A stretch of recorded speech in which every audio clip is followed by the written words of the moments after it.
Assalamualaikum warahmatullahi wabarakatuh. Salam sejahtera untuk kita semua. Perkenalkan, kami dari kelompok 3 akan memaparkan hasil diskusi kami mengenai tanggapan terhadap kasus di ruang kelas mata kuliah pemahaman tentang peserta didik dan pembelajarannya.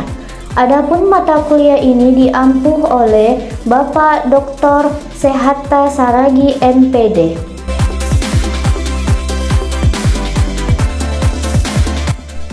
Baiklah, sebelumnya izinkan saya untuk memperkenalkan anggota kelompok 3. Yang pertama, Veronica Siskanti SPD.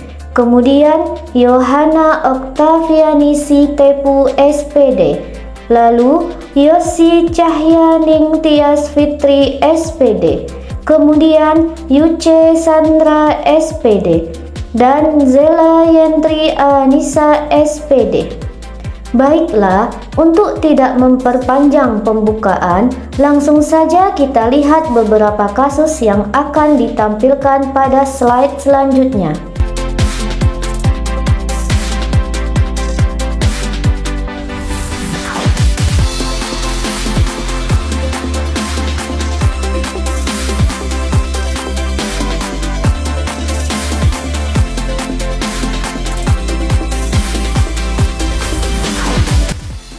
Menurut Anda, apa yang membuat peserta didik mampu mengerjakan soal dengan baik pada percobaan kedua, tanpa melihat urutan atau langkah pengerjaan soal?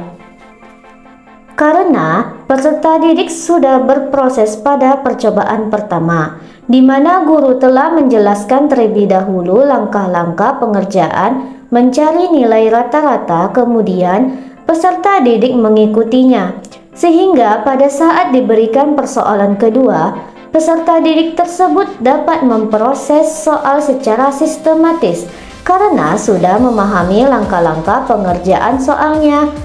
Hal ini sangat membantu peserta didik serta dapat menyederhanakan pemikiran peserta didik mengenai matematika. Kegiatan belajar dengan materi lain yang mungkin terlihat rumit seperti matematika atau materi yang mungkin terlalu panjang sangat cocok menggunakan metode seperti ini. Berdasarkan kasus tersebut, metode mengajar yang dapat diterapkan dalam kegiatan belajar ini yaitu metode mengajar sistematis dengan teori belajar behavioristik. Karena teori ini adalah teori belajar yang berfokus pada perubahan perilaku peserta didik sebagai hasil dari proses pembelajaran. Menurut teori ini, perubahan perilaku peserta didik disebabkan oleh adanya interaksi antara stimulus dan juga respon, di mana stimulus tersebut berupa lingkungan belajar peserta didik, baik bersifat internal maupun eksternal, sedangkan respon merupakan reaksi fisik terhadap rangsangan ataupun stimulus yang diterima oleh peserta didik.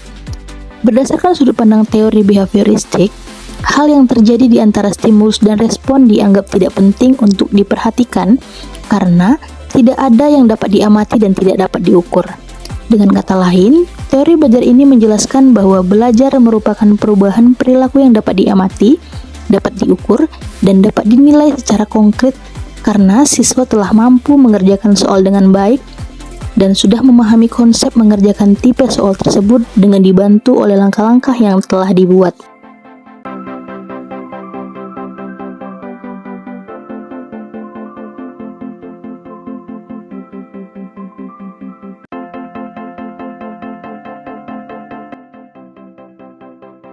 Baiklah, saya akan menjelaskan tentang kasus 2. Menurut Anda, apa yang dapat Rina lakukan untuk membantu peserta didiknya sesuai dengan tahapan perkembangan usia? Nah, jika diamati dari tahap perkembangan peserta didik kelas 1, yaitu berkisar umur 6-8 tahun, maka termasuk pada tahap-tahap operasional konkret menurut tahap perkembangan Jean Piaget. Menurut Piaget, sebagian besar peserta didik yang berada pada tahapan ini sudah mampu berpikir dengan logis dan konkret, memperhatikan lebih dari satu dimensi dan dapat menghubungkan antar dimensi. Namun, kurang egosentris dan belum bisa berpikir abstrak. Sebaiknya di sini Rina menggunakan metode belajar berkolaborasi dengan bernyanyi, karena bernyanyi tentunya sangat menyenangkan bagi usia mereka. Kegiatan bernyanyi dilakukan sambil menunjuk benda-benda sekitar yang disesuaikan dengan lirik lagu. Nah, lirik lagu itu dapat diakses pada link yang terdapat pada PPT. Permasalahan yang kedua, yaitu mengapa Anda menyarankan hal tersebut. Elaborasi jawaban Anda dengan menyertakan teori yang berkaitan. Karena dengan bernyanyi dapat mengasah kemampuan kognitif peserta didik, membangun keterampilan sosial peserta didik, melatih kemampuan berkomunikasi peserta didik, melatih keterampilan fisik, dan meningkatkan kreativitas peserta didik. Walaupun pada dasarnya kemampuan berpikir peserta didik tersebut masih belum mempunyai sistem yang terorganisasi dengan baik, namun peserta didik sudah mampu memahami seperti benda-benda di lingkungannya.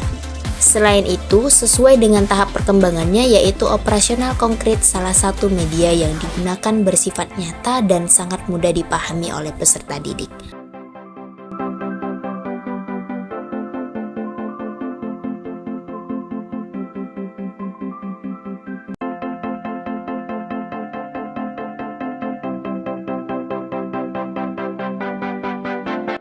Menurut Anda, apakah pertimbangan dan keputusan MADE sudah sesuai? Mengapa demikian? Sudah sesuai, karena keputusan MADE sesuai dengan kondisi dan keadaan yang dialami peserta didik di sekitar kondisi nyatanya. Sebagai seorang guru, baiknya melihat latar belakang dan kondisi lingkungan peserta didik, baik itu sosial, ekonomi, dan budaya. Guru sebaiknya mengaitkan sebuah materi dengan ciri khas dari daerah tempat peserta didik. Oleh karena itu, peserta didik dapat memahami dan mengetahui ternyata materi pembelajaran tersebut ada kaitannya dengan keadaan sosial atau kenyataan sosial di lingkungan peserta didik. Prinsip apa yang MADE gunakan dalam kasus tersebut? Elaborasi jawaban Anda dengan menyertakan teori yang berkaitan. Prinsip yang MADE gunakan dalam penanganan kasus di atas yaitu prinsip pembelajaran yang dirancang dengan mempertimbangkan tahap perkembangan dan tingkat pencapaian peserta didik saat ini, sesuai dengan kebutuhan belajar serta mencerminkan karakteristik, lingkungan, dan budaya peserta didik, dan perkembangan peserta didik yang beragam. Maka pembelajaran menjadi bermakna dan menyenangkan. Sehingga dengan adanya penerapan prinsip pembelajaran tersebut menghasilkan pembelajaran yang sesuai dengan kebutuhan peserta didik serta pembelajaran tersampaikan dengan baik.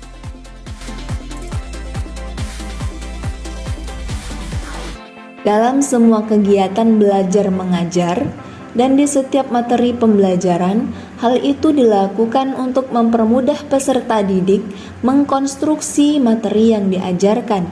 Suatu proses pembelajaran akan dapat berlangsung secara efektif atau tidak, sangat ditentukan oleh seberapa tinggi tingkat pemahaman pendidik tentang karakteristik peserta didiknya. Pemahaman karakteristik peserta didik sangat menentukan hasil belajar yang akan dicapai, aktivitas yang perlu dilakukan, dan asesmen yang tepat bagi peserta didik.